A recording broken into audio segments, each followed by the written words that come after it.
Details చూస్తే Visakha steel plant పేలుడు ఘటనపై జాతీయ మానవ హక్కుల కమిషన్ సీరియస్ అయింది. ప్రమాదాన్ని సుమాటోగా స్వీకరించింది. దీనిపై సమగ్ర వివరాలతో 2 వారాల్లోగా రిపోర్ట్ ఇవ్వాలని ఆదేశిస్తూ రాష్ట్ర చీఫ్ సెక్రటరీ సాయి ప్రసాద్ కు నోటీసులు పంపించింది. గాయపడిన కార్మికులు ఆరోగ్య పరిస్థితి, మృతుల కుటుంబాలకు నష్టపరిహారానికి సంబంధించిన వివరాలను అందులో పొందుపరచాలని పేర్కొంది.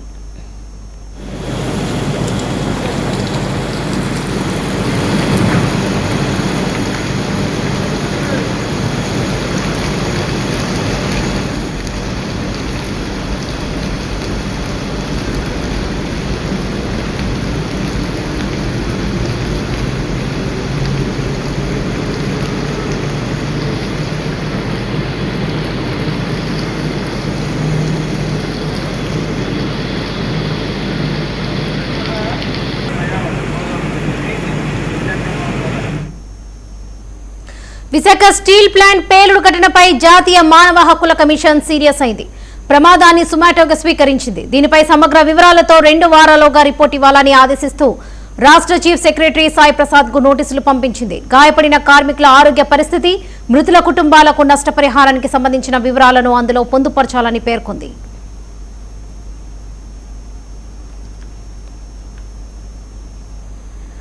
విశాఖ స్టీల్ ప్లాంట్ ఘటనకు సంబంధించి పూర్తి అప్డేట్స్ మా ప్రతినిధి సతీష్ నాయుడు అందిస్తారు. సతీష్ నాయుడు, ప్రధానంగా మనం చూసినట్లయితే స్టీల్ ప్లాంట్ లో వరుస ప్రమాదాలు జరుగుతున్న సంగతి తెలిసింది. ఈ సంఘటన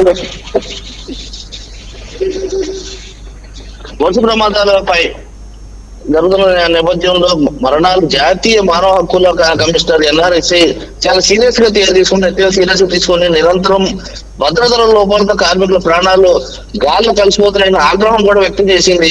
ఈ దుర్ఘటనలో సుమోటోగా తీసుకొని విచారణకు స్వీకరించాల్సి ప్లాంట్ అసలు ఏం జరుగుతుంది, భద్రతా పరిణామాలు ఏ విధంగా ఉన్నాయి, అధికారి పర్యవేక్షణ లోపం ఎందువల్ల ఎంతవరకు పర్యవేక్షణ లోపం ఎంతవరకు ఉండడానికి అనే అంశాల మీద సమగ్ర విచారణ చేయాలని అంటూ కూడా పూర్తి నివేదిక ఇవ్వాలని ఆంధ్రప్రదేశ్ రాష్ట్ర ప్రభుత్వ ప్రధాన కార్యదర్శి chief secretary Sai Prasad commissioner కి అధికారి నోటీసులు అయితే పంపించడం జరిగింది.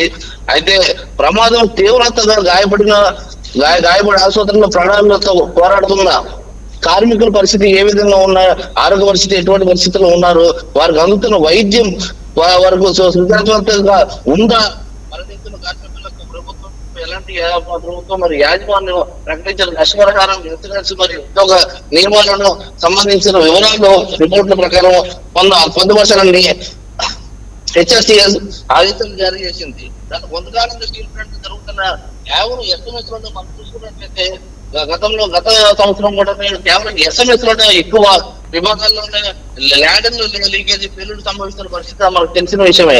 దీనిపై మేనేజ్మెంట్ సేఫ్టీ ఆడిట్ నిర్వహించబడటం వల్లే ఈ ఘోరాలు జరుగుతున్నాయి అన్న కార్మికుల సంఘాలు దేశవ్యాప్తంగా ఆందోళన చేస్తున్న సంగతి తెలిసింది. దీనిపైన త్రిముఖ కమిటీ విచారణకు జరిపిస్తుండగా ఇప్పుడు ఏకంగా జాతీయ మానవ హక్కుల కమిషన్ కూడా రంగులోకి దిగడంతో సీఎస్ నోటీస్ ఇవ్వడం విశాఖ ఉక్కు యాజమాన్యంతో పాటు ఇటు ప్రభుత్వ వర్గాల్లోనూ తీవ్ర సంచలనంగా మారిందని చెప్పుకోవాలి లక్ష్మి.